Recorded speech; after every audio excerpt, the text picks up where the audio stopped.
కూటమి ప్రభుత్వం చొరవతో గ్రామీణ ప్రాంతాల్లో అంతర్గత రహదారులకు మోక్షం కలుగుతోంది.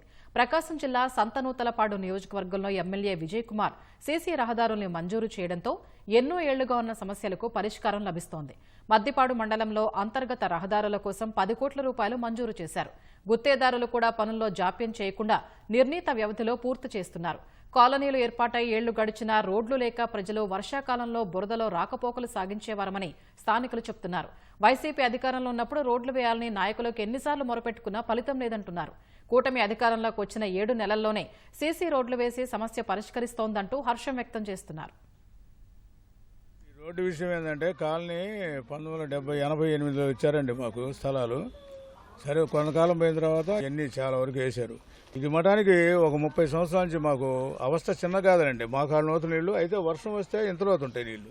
సరే దేవుడి వల్ల ఈ మధ్యన ఏదో ప్రభుత్వం మారిన తర్వాత కూటమి ప్రభుత్వంలో మాకు చాలా వరకు మేలు చేశారు సార్. అసలు రోడ్డుకి వెళ్ళాలంటే ఇదే మేము ఇక మాకు మార్గం వెళ్ళలేదు. సరే దేవుడి వల్ల సలకు పడింది, ఏదో మేము సంతోషిస్తున్నాం.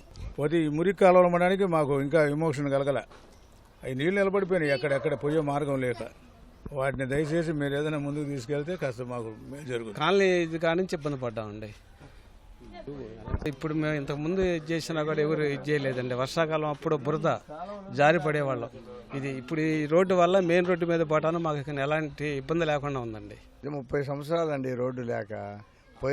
గడిచిన 5 సంవత్సరాలు చాలా ఇబ్బందులు పడినాం. చెప్పి ఎమ్మెల్యేలు అడిగి ఇసుగు పుట్టిపోయింది మాకు. ఇక లాస్ట్ వదిలేసుకున్నాం.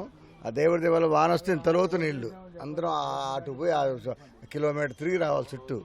అయితే దేవుడి దేవాల ఇప్పుడు ఈ కూటమి ప్రభుత్వం వచ్చినాక ఎమ్మడే 5-6 నెలల్లో ఈ రోడ్డు ముందు ప్రస్తుతానికి 3 రోడ్డు సెలక్షన్ చేశారు.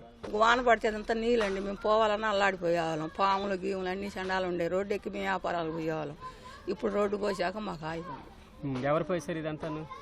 నాగేశ్వరరావు గారు పోసారు. అప్పుడు అడిగాము, ఎవరు పట్టించుకోలే. ఇప్పుడు ఆయన వచ్చాక పోసాడు మాకు రోడ్డు. ముందులో అయితే మొత్తం నీళ్లు ఇటు పోవాలంటేనే భయం.